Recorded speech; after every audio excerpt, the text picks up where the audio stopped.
Thanks for the Feedback by Douglas Stone and Sheila Heen, published in 2014.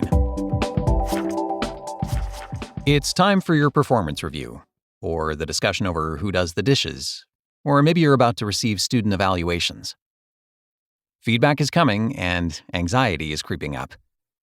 How can the process of receiving feedback be transformed from a teeth-gritting trial into an opportunity for growth? In Thanks for the Feedback, authors and Harvard professors Douglas Stone and Sheila Heen upend the conventional wisdom that the art of successful feedback depends mainly on the giver of feedback. Instead, success depends on the receptiveness of the receiver. Every person has a series of both mental and emotional filters that can transform well-intentioned feedback into crippling critique. By learning to distinguish between different types of feedback and each person's unspoken expectations, this traditionally fraught communication process can become genuinely beneficial for both the giver and receiver. Communication problems are rarely rooted in what specific words are used during a feedback session. Rather, they derive from the individual mental and emotional associations that the feedback recipient brings to the conversation. Consider the example of a father with young twin daughters who both play on the team he coaches. One girl hears her father's feedback as a form of encouragement, while the other twin hears the same feedback as a form of criticism.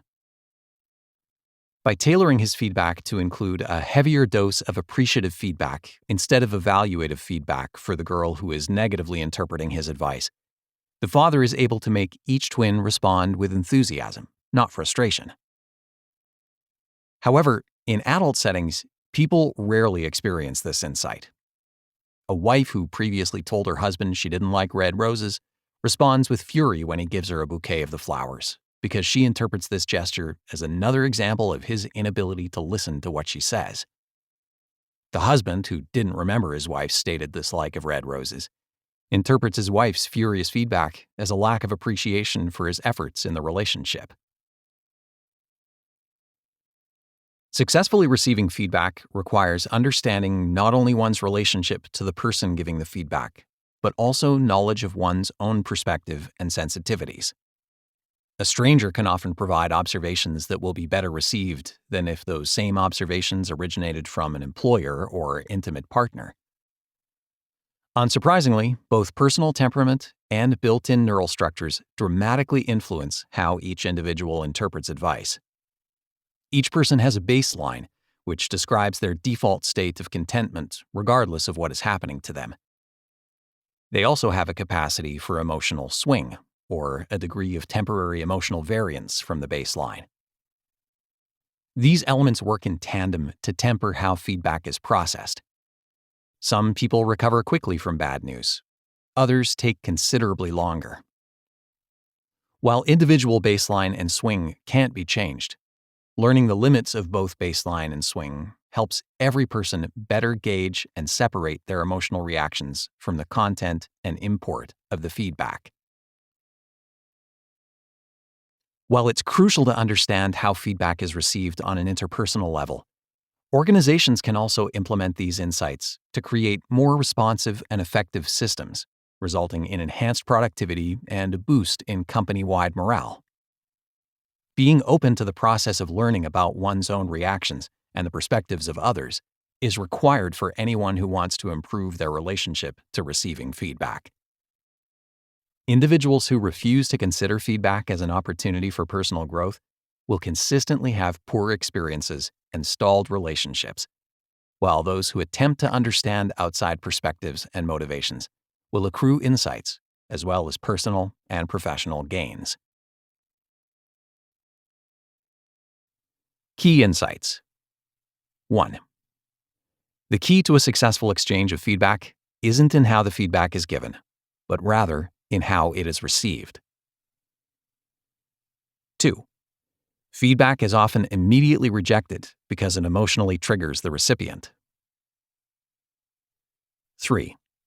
The three distinct and useful forms of feedback are coaching, appreciation, and evaluation.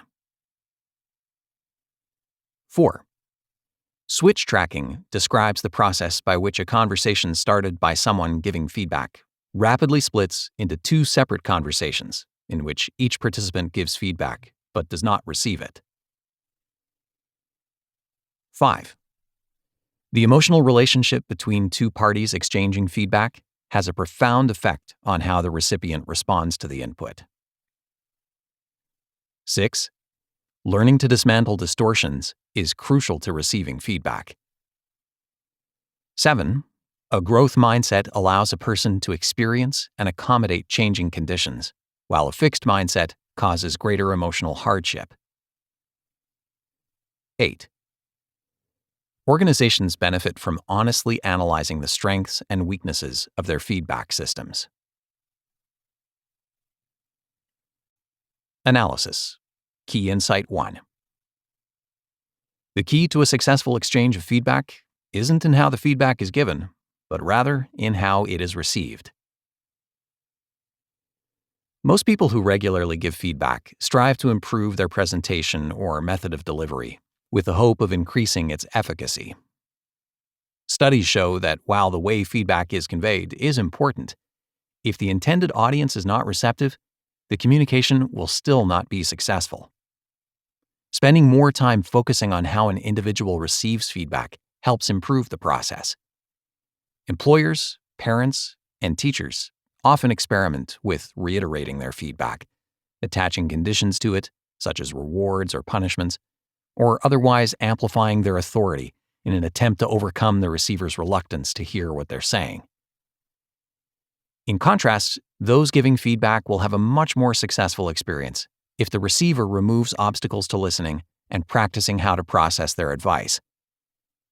Most of these obstacles are rooted in pre-existing emotional and mental barriers. Identifying and ultimately relaxing these barriers allows the receiver to listen to feedback without prejudice. Key Insight 2. Feedback is often immediately rejected because it emotionally triggers the recipient. There are three primary triggers that block the successful exchange of feedback: truth triggers, relationship triggers, and identity triggers. Truth triggers are activated when a statement appears to flatly contradict a perceived truth about a person or situation, leading to exasperation and indignation. A normally convivial woman attending a wedding after a long week at work might react negatively when her husband upbraids her for not being more outwardly social at the event, when she feels that under the trying circumstances, she was very warm. Relationship triggers derail feedback because of who is providing the advice. In this instance, the giver and any emotional conflicts they have with the recipient of the feedback become the primary focus of the statement, not the specific concept they're advocating. Those who experience a relationship trigger should ask themselves whether they're reacting to the specific statement made by the feedback giver, or if they're reacting to the overall dynamics of the relationship. Identity triggers can be dismantled when the receiver reflects on how their innate sense of self is being challenged or threatened by the statement. A woman at work preparing to speak at a presentation might feel undercut by a boss who encourages her to be your best, because she interprets this statement to mean that the boss thinks she is a poor speaker. In fact, the woman is perfectly competent at giving presentations, but her interpretation of her supervisor's statement goes against her innate sense of identity. The supervisor intends the statement only as a form of encouragement, not as an evaluation of her speaking abilities. This subsequent misinterpretation makes her become nervous and agitated and flub the speech. A statement that appears to undermine fundamental facts about how one views oneself is classified as an identity trigger. In order to successfully receive this kind of feedback without becoming overwhelmed emotionally, recipients who experience an identity trigger must shift from focusing on their own internal reaction to asking for clarification about what the speaker meant. Key Insight 3. The three distinct and useful forms of feedback are coaching, appreciation, and evaluation. Coaching feedback focuses on how a person can change or learn a new skill in order to improve. Appreciative feedback emphasizes positive contributions made at a workplace, in a relationship, or in a particular situation. Evaluative feedback asks the giver to offer specific comparisons of the receiver's behavior to a particular standard. All three forms of feedback are necessary in certain contexts. However, someone asking for feedback may not understand that the person they're asking might interpret this to mean that they're seeking coaching advice when they actually want to receive appreciation, or vice versa. When an unanticipated form of feedback is given, both the giver and receiver experience a cross-transaction. For example, Donald, a partner at a law firm, might give his assistant April coaching advice when what she yearns to hear after all her years of hard work is appreciative feedback. Evelyn, a senior associate, receives Donald's appreciative feedback when what she seeks is evaluation in order to make sure she's on track to secure a partnership with the firm. Meanwhile, a first-year lawyer named Cody receives evaluative feedback when he hopes for coaching that would give him a better sense of how he's managing his assignments.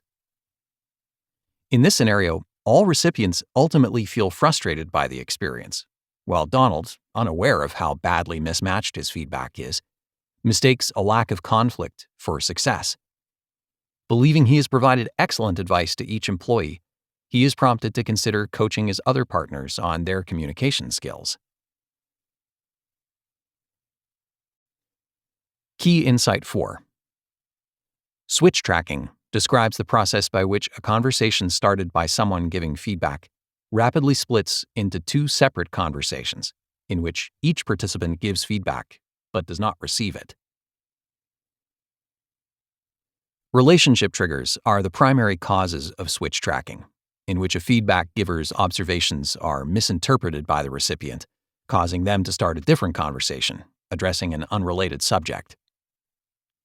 Unfortunately, this separate conversation not only does not address the original feedback, it makes future discussions about these specific topics even more difficult because both giver and recipient remember the previous misaligned conversations and begin to believe the problem resides with those unrelated topics instead of the fundamental underlying communication problem. Consider a coworker who covers for a colleague who is taking her child to visit colleges. When the colleague returns, she immediately asks her coworker why he hasn't promptly called back one of her clients. Expecting her to greet him with thanks, he responds, "What's wrong with you?" Her question about the callback to the client was related to his overall performance, but he was angered because he felt that his efforts in covering for her hadn't been fully appreciated. This new dynamic is an example of switch tracking. Neither person's needs were being met by this dual conversation. Key Insight 5. The emotional relationship between two parties exchanging feedback has a profound effect on how the recipient responds to the input. In communication terms, relationships can be considered as a system, whether that system is a marriage, a company, or a sports team. In a company-wide setting, an HR department might be aggrieved by the poor performance of its workers in terms of their ability to promptly turn in timesheets and attend training sessions. The employees, meanwhile, complain about how much of a taskmaster the HR department has become with its nagging emails and seemingly endless demands, which have begun to interfere with the employees' ability to perform their work. In reality, the problem is embedded in the fundamental organizational structure of the company itself. Both the HR department and the employees are attempting to perform their duties to the best of their ability, but the performance goals of upper management are creating a communications clash. Understanding larger systemic problems through a system lens could grant both giver and recipient of feedback, in this case, both parties, the necessary distance they need to see the problem from all sides, not simply their own. Key Insight 6. Learning to dismantle distortions is crucial to receiving feedback. There are 5 methods for taking in the substance of feedback, while maintaining a distance from any emotional response to it. Mindfulness, or awareness of one's own particular emotional makeup, allows for a quick dismissal of triggered feelings when a potentially upsetting piece of feedback is received. Additionally, understanding that one may have exaggerated sensitivities to a conflict because it inadvertently touches on an incident from one's past can prevent an emotional overreaction in the present. Analyzing the context of the feedback is also vital. One negative student evaluation in a sample of 200 positive evaluations should not be given outsized importance. However, one failed sales presentation may indeed mean that one's job is at stake. Feedback recipients must learn that feedback givers can occasionally be emotionally biased themselves. One negative student evaluation among scores of positive reports indicates that the student may have channeled unrelated emotional conflicts into a negative evaluation. However, if an employer threatens to fire an employee who does not succeed in giving a sales presentation, that employer may indeed act on the threat if the failed presentation is part of a larger pattern. In this way, adopting a different vantage point can help clarify the context. As an example of this method, people receiving feedback should first imagine someone else receiving the same feedback. They should then imagine what a suitable response would be in that case, and then gauge their own response in comparison to the imagined response. This method can rapidly reveal emotional biases that would otherwise be personal blind spots. Finally, practicing compassion toward the feedback giver can often soften what seems like an off-base attack into a poorly worded, truthful observation. However, no person should be subject to harmful or purposefully adversarial feedback. Erecting boundaries and calmly communicating these boundaries to others is the best way to prevent unproductive exchanges. By communicating one's perceptions and limits to another through conscious, guided conversations, progress becomes the primary focus, not emotional pain or misunderstandings. Key Insight 7. A growth mindset allows a person to experience and accommodate changing conditions, while a fixed mindset causes greater emotional hardship. There are two primary types of mindsets in adults: those who believe their skills are fixed and can't change, and those who believe that with effort and openness to learning, they can expand their abilities. As part of a test related to research into mindsets, a group of children was given a series of increasingly challenging puzzles to solve. Some children, discovering that the puzzles had become difficult to solve, believed themselves to be stupid. Other children, however, were excited to try to learn new skills in order to solve them. These two sets of children reflected the two general mindsets. When it comes to feedback settings, those with a growth mindset often respond positively to feedback, while those with a fixed mindset become bitter and disengaged. Key Insight 8. Organizations benefit from honestly analyzing the strengths and weaknesses of their feedback systems. No organization is perfect, and neither are the systems they design to help facilitate communication. The best way to create functional, effective feedback systems is to be honest about their shortcomings and strengths. Attempting to highlight only the benefits or the drawbacks of a process will provide little to no benefit. Organizations should be open to admitting that creating a functioning company-wide feedback system will require several rounds of testing, adaptation, and willingness to listen to the experience of every participant, regardless of their pay grade. Organizations can then institute policies that provide genuine connection and help relay vital information to and from all members of the company. Important people. Douglas Stone is a co-founder of the Triad Consulting Group and is a lecturer on law at Harvard University. He has written extensively for publications including the New York Times and the Harvard Business Review. Sheila Heen has appeared on Oprah and NPR and is a lecturer at Harvard University, as well as a co-founder of the Triad Consulting Group. Her work with corporate clients focuses on repairing working relationships and successfully executing change in large, complicated organizations. Author's style. Both Sheila Heen and Douglas Stone eschew overly formal language and raw scientific data in favor of conversational, accessible prose. Many chapters begin with character studies, choosing to show rather than tell the concept they're addressing. This engaging format is more reminiscent of a well-scripted lecture than an annotated, research-heavy tome. The breadth of scenarios demonstrates the author's experience consulting for a variety of people in different professions. A wide variety of feedback contexts, including law, pop culture, and parenting teenagers, is addressed over the course of the 13 chapters. Bold subtitles are sprinkled liberally throughout the book, breaking up each concept into easily digestible portions. Sidebars are used sparingly, but effectively.